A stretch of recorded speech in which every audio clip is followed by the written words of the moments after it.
प्रिय विद्यार्थियों, भगड़िया बाल विद्या निकेतन ऑनलाइन क्लास में आपका स्वागत है। आज हम पढ़ रहे हैं कक्षा 7 बसंत का अध्याय 5 मिठाई वाला, जिसके पूर्व में भी हम कुछ भाग पढ़ चुके। एक बार मैं आपको थोड़ी सी पुनरावृत्ति करा देता हूँ, फिर आज का भाग पढ़ते हैं। लेखक भगवती प्रसाद वाजपेयी ने मिठाई वाले के माध्यम से एक प्रतिष्ठित व्यक्ति की स्थिति का चित्रण कर रहे हैं, जो असमय ही अपनी पत्नी व बच्चों को खो देता है। वह कभी मिठाई, कभी खिलौने, तो कभी मुरली बेचकर क्रमशः मिठाई वाला, खिलौने वाला और मुरली वाले की भूमिका निभाता है तथा अपने खोए हुए बच्चों व पत्नी को अन्य बच्चों व गृहिणियों में तलाश कर अपने आप को प्रसन्न रखने की कोशिश करता है। सबसे पहले वह खिलौने वाला बन के आता है और बच्चों को खिलौना देकर उसके मन में बहुत सारी प्रसन्नता लेकर वो चला जाता है। दोबारा वह फिर मुरली वाला बनकर आता है और मुरलियाँ बच्चों को देता है और उन बच्चों में अपने बच्चों की प्रसन्नता पाकर वो चला जाता है। कुछ महीनों के बाद, लगभग 8 महीनों के बाद, वह दोबारा फिर उस कॉलोनी में आता है और अब की बार वो मिठाई वाला बनकर आता है। मिठाइयों के बारे में वो विशेष बताता है कि मिठाइयाँ कैसी कैसी है, किस रंग की है। रोहिणी है, वो अपनी दादी को कहती है कि उससे मिठाई लो, और फिर रोहिणी के मन में एक शंका रहती है।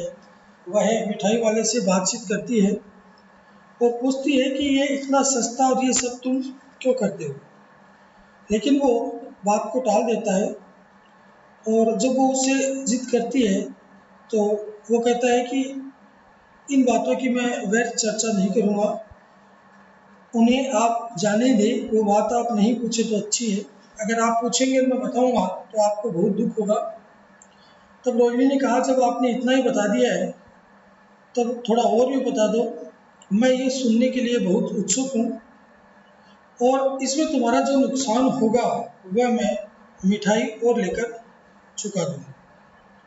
इसके आगे आज हम पढ़ेंगे। अतिशय गंभीरता के साथ मिठाई वाले ने कहा, मैं भी अपने नगर का एक प्रतिष्ठित आदमी था।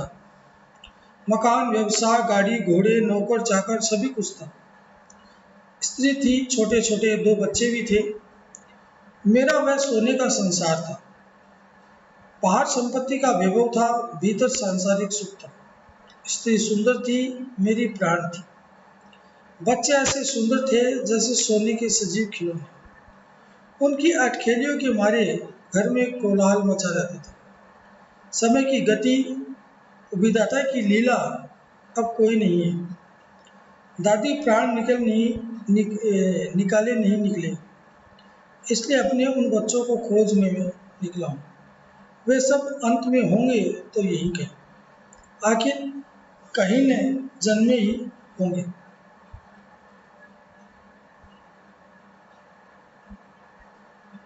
उस तरह रहता, घुल मिल कर मरता, इस तरह सुख संतोष के साथ मरूंगा। इस तरह के जीवन में कभी कभी अपने उन बच्चों की एक झलक सी मिल जाती है। ऐसा जान पड़ता है जैसे वे इन्हीं में उछल उछल कर हंस खेल रहे हैं। पैसों की कमी थोड़ी ही है, आपकी दया से पैसे तो काफ़ी है, जो नहीं है इस तरह उसी को पा जाता हूँ। रोहिणी ने अब मिठाई वाले की ओर देखा और उसकी आंखें आंसुओं से तर है, यानी रोहिणी की आंखों में आंसू आ गए। इसी समय चुन्नू मुन्नू आ गए। रोहिणी से लिपट कर उसका आंचल पकड़ के बोले, अम्मा मिठाई मुझसे लो। ये कहकर तत्काल कागज की 2 पुड़ियाँ मिठाइयों से भरी मिठाई वाले ने चुन्नू मुन्नू को दे दी। रोहिणी ने भीतर से पैसे फेंक दिए। मिठाई वाले ने पेटी उठाई और कहा, अब इस बार ये पैसे ले लूँगा। दादी बोली, अरे अरे न, अपने पैसे लिए जा भाई। तब तक आगे फिर सुनाई पड़ा उसी प्रकार मादक मृदुल स्वर में बच्चों को महिलाने वाला मिठाई वाला। इस तरह हमने देखा कि एक व्यक्ति अपने खोए हुए बच्चों व पत्नी को अन्य बच्चों व गृहिणियों में तलाश करने के लिए और अपने आप को प्रसन्न रखने के लिए कभी उन बच्चों के बीच मिठाई वाला और कभी खिलौने वाला और कभी मुरली वाला बनकर आता है और उन बच्चों को वो मिठाइयाँ और खिलौने देता है। इस तरह से आपका ये अध्याय पूरा हो गया। अब आपको इस अध्याय के प्रश्नों उत्तरों को करना है। मैं आपको प्रश्नों के उत्तर बोल देता हूँ जिससे आपको करने में आसानी है। प्रश्न एक है, मिठाई वाला अलग अलग चीजें क्यों बेचता था और वह महीनों बाद क्यों आता था?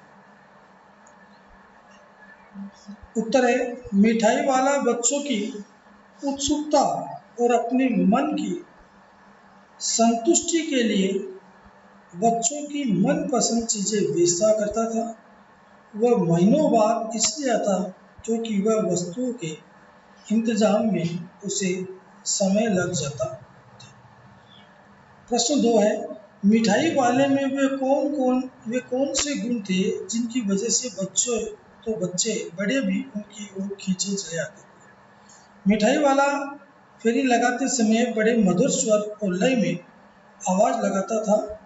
वह बच्चों से बड़े प्यार से बात करता था। वह सामान बड़े सस्ते भाव में बेचता था। यही कारण था कि बच्चे और बड़े सभी उसकी ओर खींचे चले आते थे। प्रश्न तीन है, विजय बाबू एक ग्राहक थे और मुरली वाला एक विक्रेता। दोनों अपने अपने पक्ष के समर्थन में क्या तर्क पेश करते?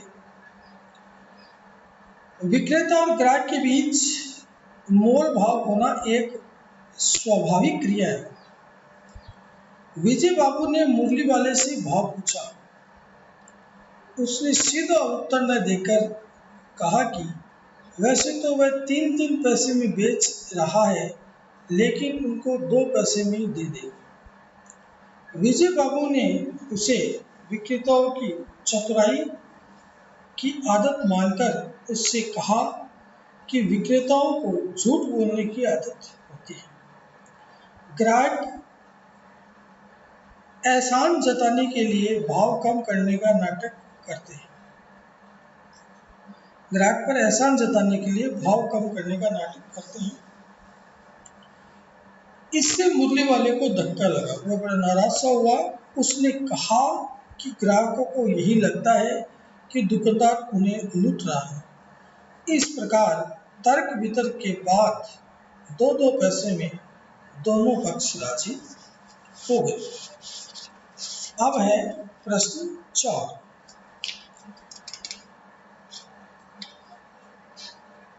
खिलौने वाला के आने पर बच्चों की क्या प्रतिक्रिया होती है? खिलौने वाले की आवाज सुनते ही बच्चों पर जादू सा हो जाता है। वे गलियों और बगीचों में खेलना छोड़कर खिलौने वाले की ओर दौड़ पड़ते हैं और उसे झुंड में घेरकर खिलौने मारने लगते थे। अपनी तोतली बोली में खिलौनों का मोल भाव करते थे। खिलौने पाकर वे प्रसन्नता से उछलने कूदने लगते थे। प्रश्न 5, रोनी को मुरली वाले के स्वर से खिलौने वाले का स्मरण क्यों हो आया? उत्तर है, खिलौने वाला महीनों तक गायब था। फिर एक दिन एक मुरली वाले ने आकर आवाज लगाई। बच्चों को बहलाने वाला मुरली वाले का स्वर सुनते ही रोहिणी को खिलौने वाले की याद आ गई। दोनों स्वर और लहजा एक जैसा था। अब है प्रश्न 6, किसकी बात सुनकर मिठाई वाला भावुक हो गया था? उसने इन व्यवसायों को अपनाने का क्या कारण बताया?